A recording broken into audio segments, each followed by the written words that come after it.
저는 죄에 빠져서 평안함이 없을 때 예수 십자가의 공로 힘입어 그 발 아래 엎드려 참된 평화 얻음은 주의 영이 함께함이라.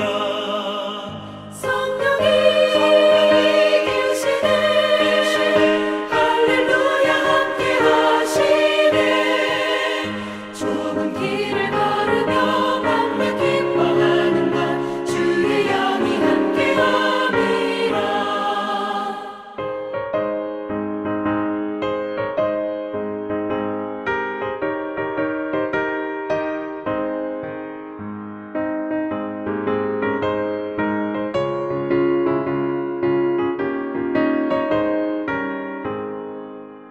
나와 동행하시고 모든 염려하시니 나는 숲의 새와 같이 기쁘다.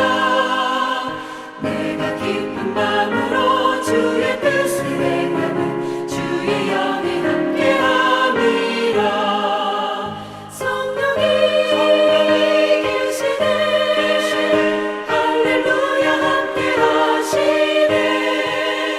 좁은 길을 걸으며 맘에 기뻐하는 것 주의 영이 함께함이라.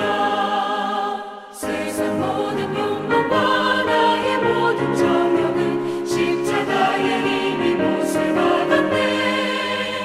어두운 밤이 지나고 무거운 짐 벗으니 주의 영이 함께함이라. 성령이 계시네 할렐루야 함께하시네.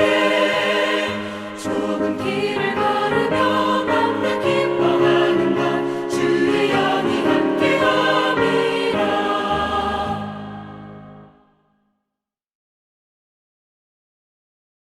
하나님의 크신 은혜와 평강이 오늘도 여러분의 삶의 자리마다 충만히 임하시기를 기원합니다.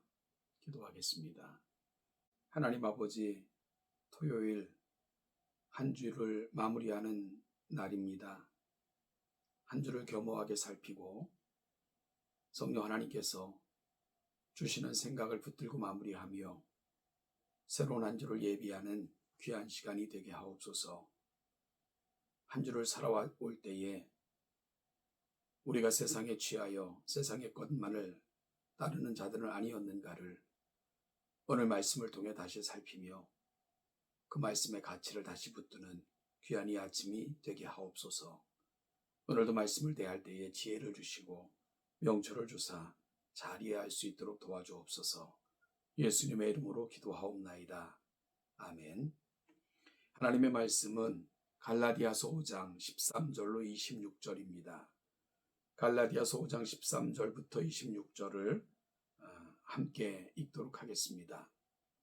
형제들아, 너희가 자유를 위하여 부르심을 입었으나 그러나 그 자유로 육체의 기회를 삼지 말고 오직 사랑으로 서로 종로로 타라.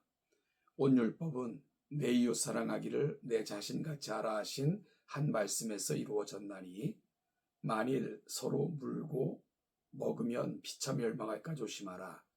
내가 이르노니 너희는 성령을 따라 행하라. 그리하면 육체의 욕심을 이루지 아니하리라. 육체의 소욕은 성령을 거스르고 성령은 육체를 거스르나니 이 둘이 서로 대적하므로 너희가 원하는 것을 하지 못하게 하려 함이니라. 너희가 만일 성령의 인도하시는 바가 되면 율법 아래에 있지 아니하리라. 육체의 일은 분명하니 곧 음행과 더러운 것과 호색과 우상 숭배와 주술과 원수 맺는 것과 분쟁과 시기와 분냄과 당짓는 것과 분열함과 이단과 투기와 술취함과 방탕함과 또 그와 같은 것들이라. 전에 너희에게 경계한 것 같이 경계하노니 이러한 일을 하는 자들은 하나님의 나라를 유업으로 받지 못할 것이요 오직 성령의 열매는 사랑과 실학과 화평과 오래 참음과 자비와 양선과 충성과 온유와 절제니 이 같은 것을 금지할 법이 없느니라. 그리스도 예수의 사람들은 육체와 함께 그 정욕과 탐심을 십자가에 못 박았느니라. 만일 우리가 성령으로 살면 또한 성령으로 행할지니 헛된 영광을 구하여 서로 노엽게 하거나 서로 투기하지 말지니라. 아멘. 13절, 14절은 사실 앞선 4장부터 이어진 자유케 하는 복음에 대한 결론과도 같은 부분이며 5장 1절에서 그리스도께서 우리를 자유케 하시려고 자유를 주셨으니 그러므로 굳건하게 서서 다시는 종의 멍에를 매지 말라 하신 말씀의 확인 역할을 합니다. 우리의 부르심은 자유를 위한 부르심인데 이는 마귀의 속박으로부터 벗어나 자유함을 얻었고 따라서 우리는 마귀가 아닌 성령께 속한 지체들이 되었습니다. 따라서 우리는 이 자유를 육체의 기회로 삼지 말고 하나님의 거룩한 도구가 되어야 합니다. 그것은 우리가 사랑으로 서로 종노릇하는 것입니다. 아이러니입니다. 진정한 자유인은 다시 종이 되는 삶을 선택하니 말입니다. 그런데 그 종됨은 누군가가 강요해서 어쩔 수 없이 행하는 굴종이 아니라 자발적인 섬김과 사랑으로 나타납니다. 이것이 진정한 자유인의 모습입니다. 오늘 나는 진정한 자유인인가? 아니면 마귀의 종노릇하는 마음대로 행하거나 죄를 자유롭게 행하는 것을 혹시 자유라고 착각하고 사는 것은 아닌가를 깊이 생각하시기를 바랍니다. 이어 16절부터는 성령을 따라 행하는 삶에 대해 말합니다. 16절부터 26절은 성령을 축으로 진행됩니다. 성령을 따라 행하는 자를 열거하기 시작하고 26절은 성령으로 사는 이들로 인하여 되어진 결과를 말해줍니다. 먼저 성령을 따라 사는 자는 육체의 소욕을 따르지 않습니다. 육체의 소욕과 성령의 생각은 서로 대적합니다. 그러면 육체의 소욕을 따라 사는 이들의 분명한 특징이 무엇입니까? 19절 이하에서 너무나도 분명한 특징을 열거합니다. 육체의 일은 분명하니 곧 음행과 더러운 것과 호색과 우상 숭배와 주술과 원수 맺는 것과 분쟁과 시기와 분냄과 당 짓는 것과 분열함과 이단과 투기와 술 취함과 방탕함과 또 그와 같은 것들이라. 사도 바울은 이러한 육체의 소욕을 따라 사는 삶의 특징들을 분명하게 언급하고는 결론적으로 이런 일을 하는 자들은 하나님의 나라를 유업으로 받을 수 없다고 선언합니다. 왜냐하면 이런 일을 행하는 자들은 성령께 속한 자들이 아니라 마귀에게 속한 자들인 것을 스스로 분명하게 드러내는 것이기 때문입니다. 그러면 성령께 속한 자들이 맺는 열매는 무엇입니까? 이 또한 너무나도 분명합니다. 22절, 23절입니다. 오직 성령의 열매는 사랑과 실학과 화평과 오래 참음과 자비와 양선과 충성과 온유와 절제니 그러면서 이 같은 것을 금지할 법이 없다고 선언합니다.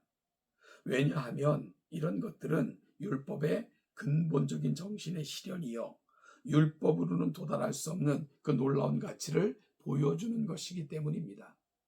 심지어 사도 바울은 14절에서요 온 율법은 내 이웃 사랑하기를 내 자신같이 하라 하신 이 말씀에서 이루어졌나니 라고 선언하면서 성령의 열매는 궁극적 율법의 성취인 것을 말해줍니다. 그러니 율법의 어떤 조항으로도 이 같은 것을 거스르거나 뛰어넘을 수 없습니다. 그러니 성령의 열매를 율법으로 판단할 수 없는 것이지요.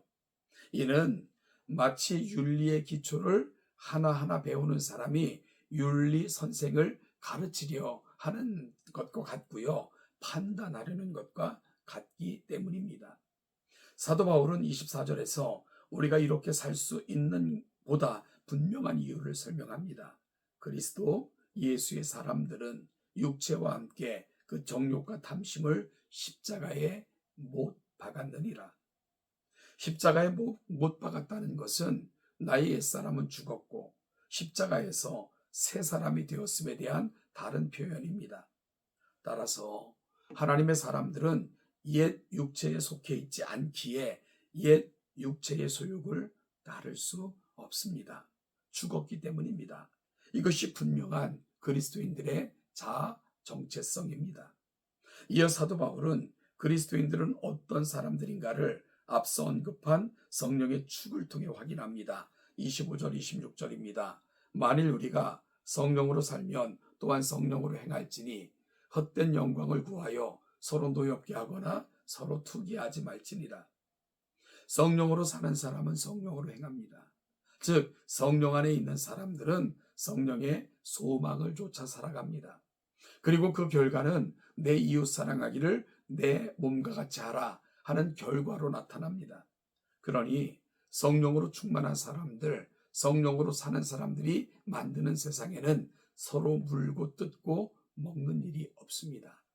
또한 성령으로 사는 사람들은 헛된 영광을 구하여 서로 노엽게 하거나 서로 투기하지 않습니다. 서로 물고 먹는 것은 마귀의 속성이며 그 결과는 피차 멸망하는 것으로 결론납니다. 오히려 성령의 사람들은 서로를 세워주고 서로를 격려하며 서로를 용납하고 감싸줍니다. 왜냐하면 이것이 삼위일체로 존재하시고 일하시는 하나님의 방식이고요. 성령은 끊임없이 우리 안에 이 하나님의 아름다움을 입혀주셔서 그 아름다움으로 살게 하시기 때문입니다. 성령으로 충만한 사람들, 그리고 그들이 만들어가는 세상, 그들을 통해 되어지는 신비, 우리 동천교회가 이 하나님의 나라의 신비를 보여주는 아름다운 공동체로 세워지기를 주님의 이름으로 축복합니다.